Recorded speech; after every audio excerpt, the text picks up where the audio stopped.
Unfortunately, I don't think I can take this. I just can't find this wiring problem. I'm going to keep trying, but I have basically till tonight to figure this out. All right, guys, so we left off right here. I had just finished painting the bumper, and I told you that you weren't going to see it on the Jeep until I painted the Jeep and did the body work. But I want to be honest with you, I don't think I'm going to have time to get it done because I ran into some issues. So we are going to get the bumper on. You're going to be able to see that. I'm not gonna be able to do the body work and paint, and this is why. So I have a either power or ground problem. If you guys remember the very beginning, this thing had a big old nest, a nasty nest in here, and it chewed into the wires. So I changed out my cap rotor wires, plugs, even the coil. Everything here is nice. It actually runs really, really nice right now. I had to change out my alternator again. The alternator that I had gotten from AutoZone died. It was grinding and it held 13 volts, but the second I pulled power against it, it dropped down below 12. So I put a new alternator in. Now I have 13.5 volts at the alternator when it's running. I have 13.5 volts at the battery.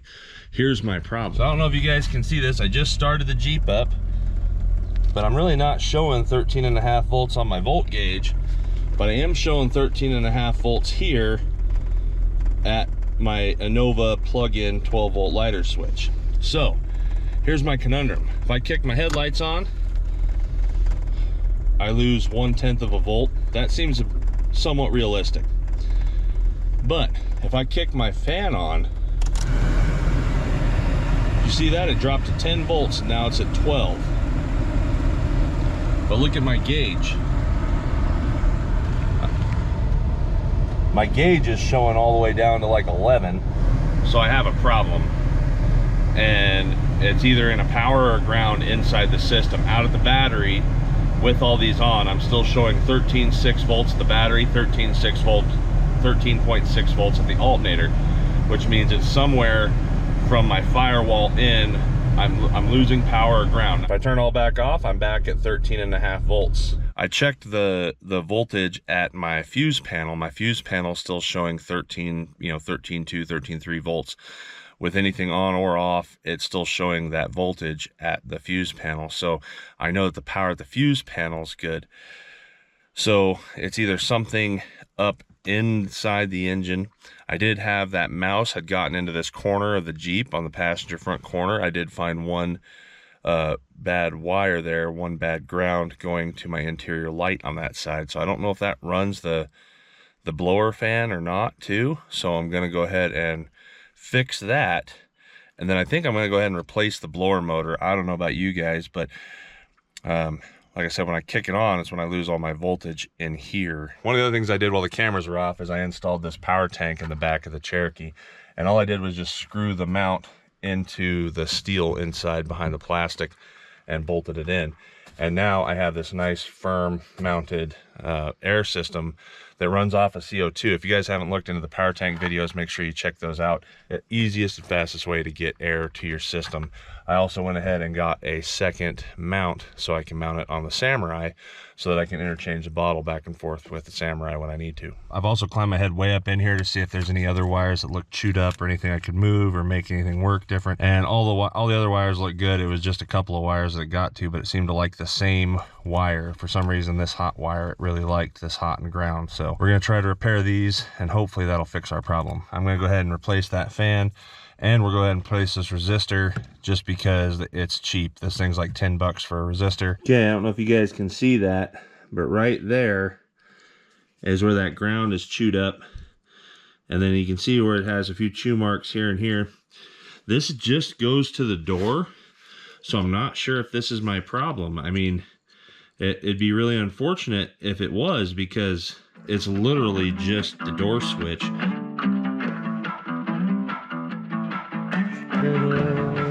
So that wire actually fed in a lot easier than I thought. I was able to just push it right in and actually caught the hole right away. That doesn't happen often. 15.5. 11.8.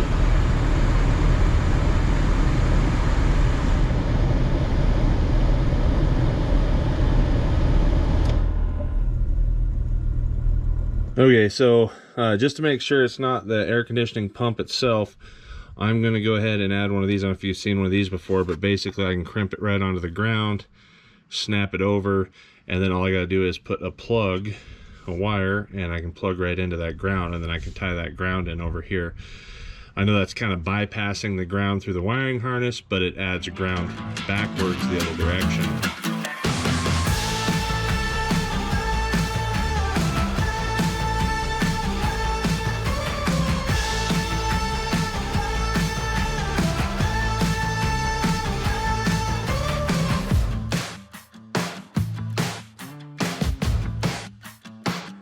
Blower motor is pretty simple. Really, all you got to do is you got two 10mm bolts here. You got to pull the wiring harness up out of the way, and you got one bolt stud that's right here that holds the back end of this fuse block.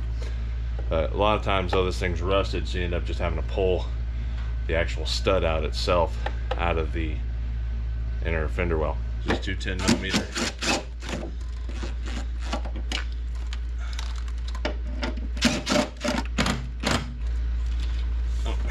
Disconnect this real quick. This is just the sensor to let you know when you're low.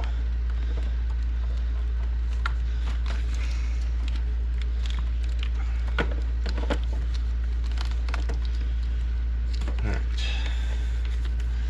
So one of the things I'm going to do here is I'm going to go ahead and just disconnect this blower motor, and then I'm going to go ahead and go back inside the car and start everything up, and then see if I kick the blower motor on, if I still have the same power draw even with the AC on. So if the AC pump still is engaging without the blower motor to blow the air, is it the AC pump or is it the blower motor? So I got 13 volts,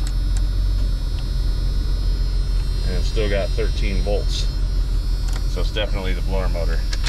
So it's hard to point them out, but there's 3 screws, one here, and one up top, that hold this blower motor in, and they're a quarter inch socket. On this one, I came across these where they're 7mm too, but we'll go ahead and pull this out, and then I'll show you what else we gotta do here. I always want to fight you. Alrighty.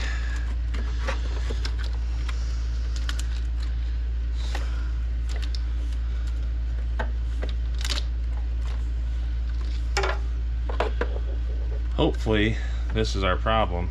Unfortunately, most auto parts stores anymore only sell the motor without the blade, and then if you want the blade, you got to spend an extra $40. So as long as your squirrel cage is good, which mine looks good, I don't see anything wrong with it, I'm going to go ahead and put it in here. I can tell that this motor feels a lot better than this one, but I still don't know if that's our problem. So all we gotta do here, this is just one of those German radiator clips, basically, German hose clip. So we'll just pinch it off, pull it up, and then we should be able to pull the plastic squirrel cage off. I can just give it a little wiggle. There we go. Come on. I'm the butthead here.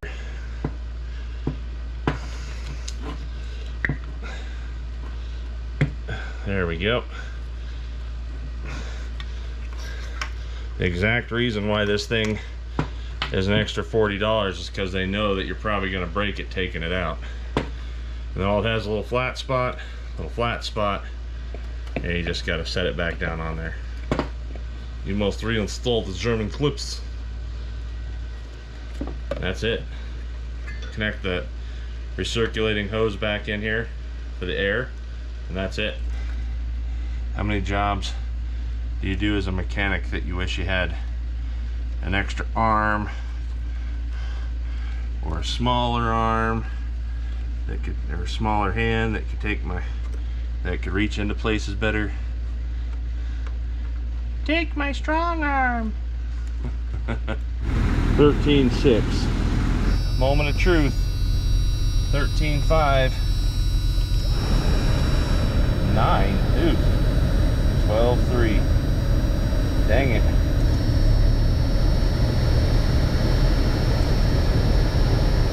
Well, I didn't see anything weird here. I did go ahead and clean up all the contacts, and I added a ground wire here to the computer itself. That's just one of those things I've always learned with Mopars, is when in doubt, ground it out. So I took the fuse block off. Everything in here, that's just the coating sealant. But I'm gonna go ahead and clean up the contacts a little bit, And then I cleaned up everything down in there. I took the fuse panel out on the inside and sprayed it off good with contact cleaner. So we'll see if this helps, but I don't know. So I added a ground to the blower motor directly from the blower motor ground over to the battery ground. Didn't make a difference. So it's not a ground issue, it's got to be a power issue. I have 13.6 volts the battery, I have 13.6 volts at my computer, and then I have 13.6 volts going into my fuse block. Now on fuse 5, which is for the blower motor, I'm showing 13.6 volts. The second I kick the blower motor on, I drop down to 11.9 to 12 volts, and it slowly drops. Like it's not going to maintain for me to drive it, and it shouldn't drop down that low. It shouldn't take, I don't think it should take, Rob, 1.5 volts to do that, because it's going to kill my battery, or it's going to kill my PCM. So my thought is, and I've taken the fuse block apart and cleaned it up and put it back together, and there's nothing that looked bad there either. So my thought is maybe something up here in the actual controls for the blower motor itself is my next breakdown. So I'm gonna pull the dash apart and see what I find. If you guys have any idea, if you guys have ran across this, I'd love to know. My thought is because this thing wasn't a wreck, maybe something happened under that steering wheel, pinched a wire or something that's going, but basically between the fuse block up to there and then over to the blower motor harness. I don't know. I don't know. It's killing me here though. All right, so here's what I'm gonna try. Here's the old motor that I know works now. I know wasn't my problem. I'm gonna put my voltmeter on here, make sure I have whatever it is. It's probably 12.5 volts or so. Yeah, so it's not even pulling. So that means that the 12.6 with it running, or with it not, 12.6.5 or 12.65, and like this, it's 12.6. So it's only taking, I mean, it's not even taking 1/10 of a volt to run this. All right, if you can remember, my windshield was busted, probably letting water down in. That looks like poop. That doesn't look good, it looks rusty, and this plug looks horrendous. So maybe that's my problem. Maybe I just need a new plug and a new four-way switch here for this end.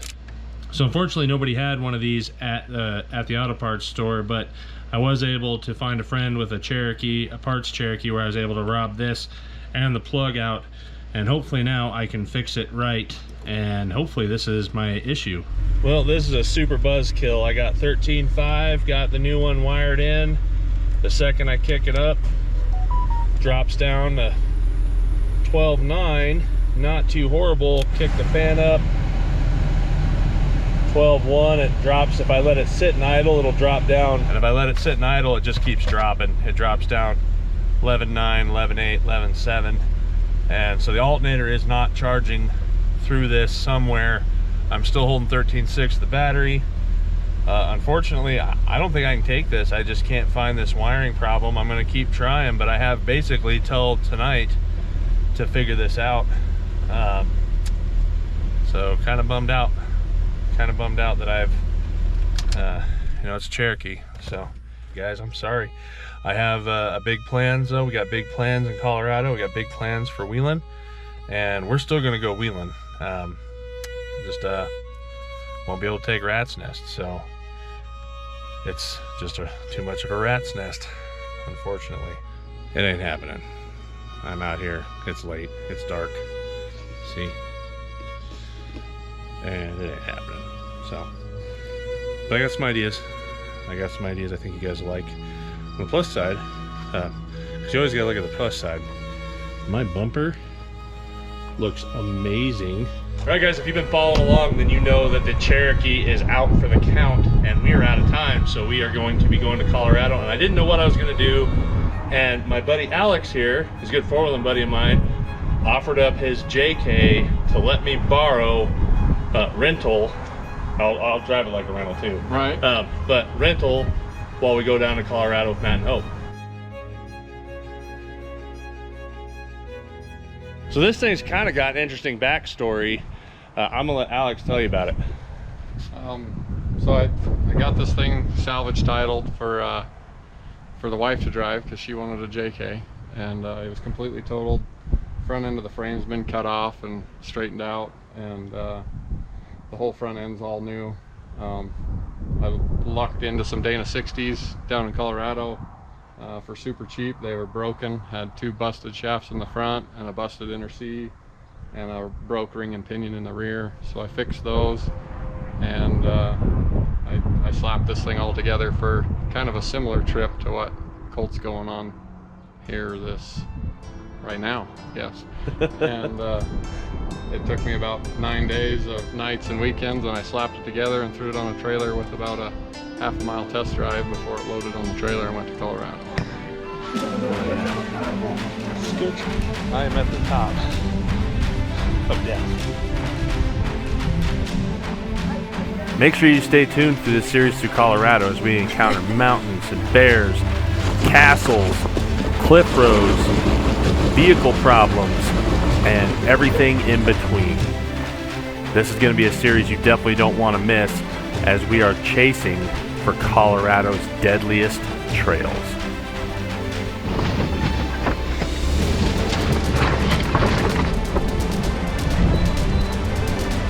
This is where a guy and his entire family went over right here. The worst part of it. And only 3 people survived.